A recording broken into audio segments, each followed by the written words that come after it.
Bonjour à toutes et à tous. Vous êtes déjà ou vous allez être diplômé du MBA. Et je viens de me rendre compte qu'il y a un cours que j'aurais dû vous faire et que j'ai oublié de vous faire. Ça fait 18 mois qu'on vous explique que pour réussir, il faut du talent. Ça, vous le saviez déjà. Et bien évidemment, ça fait 18 mois qu'on vous explique que pour réussir, il faut du travail. Ça, si vous l'aviez oublié, on vous l'a rappelé.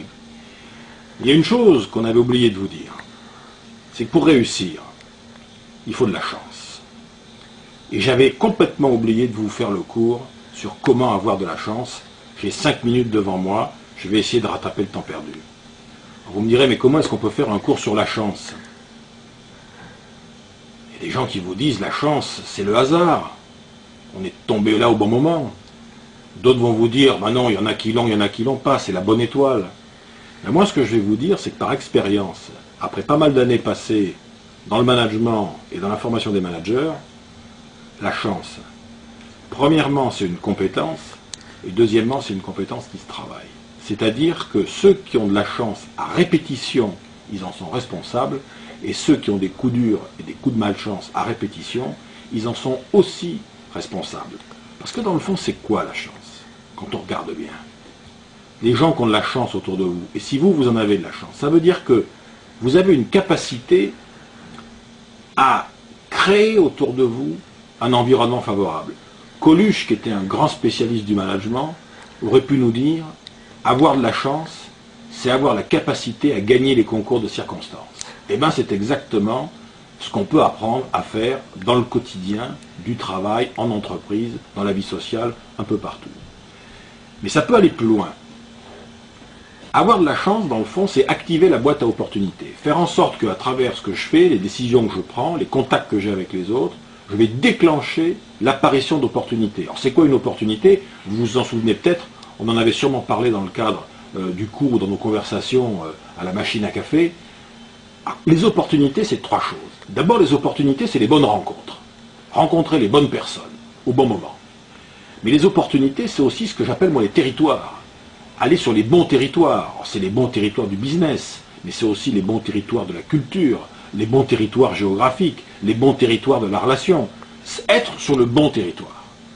Et puis surtout, rencontrer des opportunités, c'est aussi être à l'écoute des bonnes demandes. C'est-à-dire, comme par hasard, celui qui trouve l'opportunité avec laquelle il va réussir, il a rencontré la bonne personne sur le bon territoire et il a répondu, ou en tout cas il s'est positionné comme étant celui ou celle qui pouvait répondre à la bonne demande. Alors vous me direz, mais d'accord, mais alors est-ce que ça peut se déclencher? En tout cas, ça peut s'aider. On peut aider ça.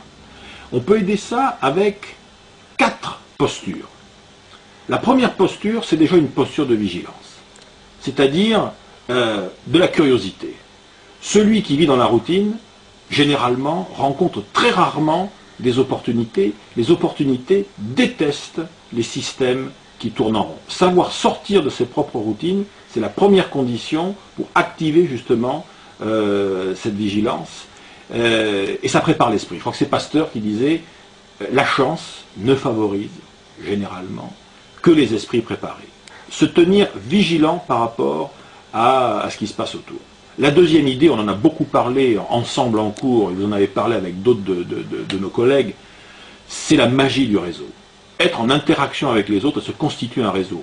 Mais se constituer un réseau, c'est pas uniquement se constituer un carnet d'adresses. C'est pas uniquement demander des services et rendre des services. Se constituer un réseau, se créer des conditions pour l'opportunité, c'est devenir celui ou celle qui met les autres en relation. Celui qui crée les liens entre les autres.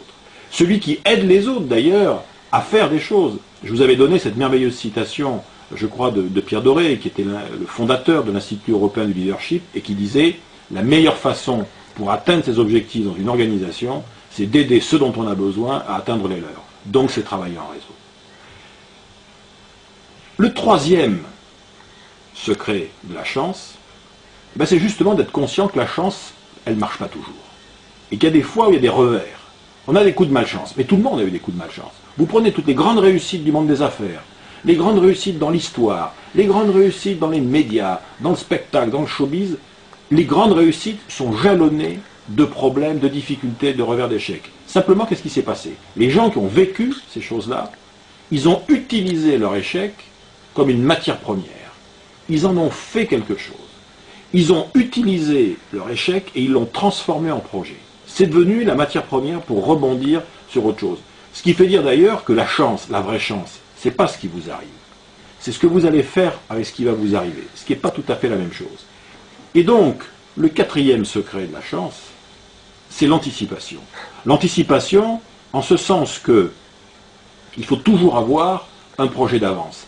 Comme par hasard, les chanceux, ils ont déjà dans la tête, quelque part, parce qu'ils en parlent avec les autres, le projet qui, comme par hasard, va être le projet qui, entendu par les uns ou par les autres, récupéré par les uns ou par les autres, va leur créer, demain matin, après-demain, la semaine prochaine, le mois prochain, va leur créer l'opportunité. Voilà, moi, ce que je pouvais vous dire, c'était cette dernière leçon. Avoir de la chance, c'est un élément déterminant dans la réussite, ça s'apprend, on peut s'entraîner, ça passe par une nouvelle façon de percevoir la réalité, de gérer ses priorités de vie et de décision, et aussi ses relations aux autres. Et en n'oubliant surtout jamais que dans le fond, puisque tout est affaire d'opportunité, il faut savoir être de temps en temps un peu égoïste, et se dire que la meilleure façon, et c'est vrai pour tout, de rencontrer des opportunités dans la vie, c'est déjà d'en être une soi-même. Réfléchissez à ça, méditez ça, salut à toutes et à tous, et bon vent pour le siècle qui vient. Merci beaucoup.